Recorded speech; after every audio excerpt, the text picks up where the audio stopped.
ඔන්න ඉතින් අද මම ඔයාලට කියලා දෙනවා ගෙදර ගෝවයි බිත්තරයි තියෙනවා නම් මෙන්න මේ විදියට රසම රස ස්නැක් එකක් ගෙදරදිම ලේසියෙන් කොහොමද හදාගන්නේ කියලා. ඉතින් මේක හදාගන්න හරිම ලේසි ඒ වගේම හරිම රසයි. එහෙනම් ඉතින් එන්නකො මගෙත් එක්ක මේ රසම රස ගෝවා ස්නැක් එක හදන්නේ කොහොමද කියලා අපි බලමු. මුලින්ම ඕන වෙනවා ගෝවා. මම මෙතන ගෝවා ග්‍රෑම් 250ක් වගේ චූටියට කපලා අරගෙන තියෙනවා. ඕගොල්ලෝ ගෝවා ගද්දී හොඳට කපලා හොඳට සෝදලා ගන්න. මොකද චූටි චූටි පණු පැටව වෙන්න පුළුවන්. ඊපස්සේ මම මේකට ලුණු කුඩු චුට්ටක් එකතු කරගන්නවා. ඊට පස්සේ මම මේකට උණු වතුර එකතු කරගන්නවා. ගෝවා ටික වැහෙන ප්‍රමාණයට වගේ උණු වතුර එකතු කරගන්නවා.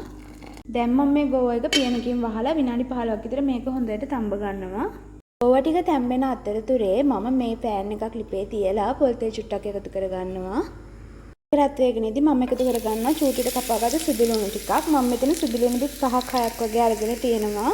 ටික බැදීගෙනදී මම එකතු කරගන්නවා ලොකු ලුණු ගෙඩි දෙකක් වගේ චූටියට කපලා.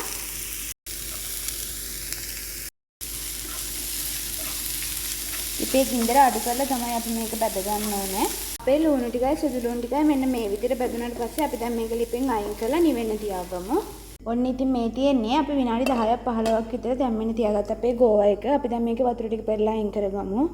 වතුර ටික පෙරලා අයින් කරගත්ත ගෝවා එකට මම එකතු කරගන්නවා අපි අර බැදගත්ත ලුණු සුදු ලුණු ටික. පස්සේ කැරි මිරිස් කුඩු චුට්ටක් එකතු කරගන්නවා. මේක ඕගොල්ලෝගේ රස සැර අනුව එකතු කරගන්න පුළුවන්. ඊට පස්සේ ගම් මිරිස් කුඩු චුට්ටකුත් එකතු කරගන්නවා. ලුණු කුඩු චුට්ටකුත් එකතු කරගන්නවා මම. ගොඩාක් වැඩි කරගන්න එපා ලුණු නම්. ඊට පස්සේ මම මේකට මෙන්න මේ විදිහට බිත්තරයකුත් කඩලා එකතු කරගන්නවා. දැන් මම මේක චුට්ටක් අතින් මේ විදිහට කලවම් කරගන්නවා. ඔයාලට මේකට හැන්දක් උනත් පාවිච්චි කරන්න පුළුවන්. හැබැයි අතින් කලවම් කරගන්නකොට හොඳට කලවම් කරගන්න පුළුවන්. මේ විදිහට අතින් කලවම් කරගමු. ඊපස්සේ මම පාන් පිටි වලින් මේස හැඳි දෙකක් එකතු කරගන්නවා. පාන් පිටි ටිකත් එකතු කරලා අපි හොඳට කලවම් කරගමු.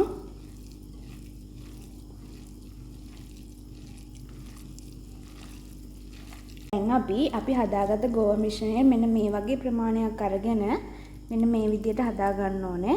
මේ විදිහට හදාගත්තාම තමයි අපිට මේක බැද ගන්න ලේසි. ඔයගොල්ලෝ මෙන්න මේ විදිහ හැඩයට හදා ගන්න ඕනේ. මම පෑන් එකක් ලිපේ තියලා ඒකට පොල් තෙල් චුට්ටක් වැඩිපුර එකතු කරගන්නවා. තෙල් ටික රත් වෙගෙන එද්දී අපි අර හදාගත්ත ගෝවා එක මෙන්න මේ විදිහට මම තෙලට දා ගන්නවා.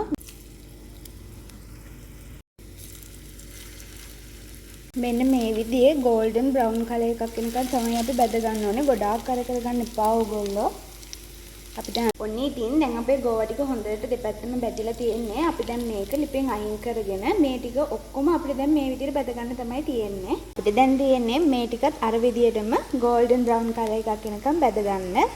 ඔන්න ඉතින් මේ තියෙන්නේ හරිම ලේසියෙන් ඒ වගේම හරිම ඉක්මනින් අපි හදාගත්ත ගෝවා වලින් හදාගත්ත රසම රස ස්නැක් එක. ඉතින් මේක හදාගන්න හරිම ලේසි ඒ වගේම හරිම රසයි. ඔයාලට මේක ටී ටයිම් එක වෙලාවට එහෙමත් නැත්නම් දවල්ට බත් කන වෙලාවට උනත් හදාගෙන කන්න පුළුවන්. එහෙනම් ඔයාලත් මම මේ කියලා දුන්න රෙසිපි එක අනිවාර්යයෙන්ම try කරලා බලන්න.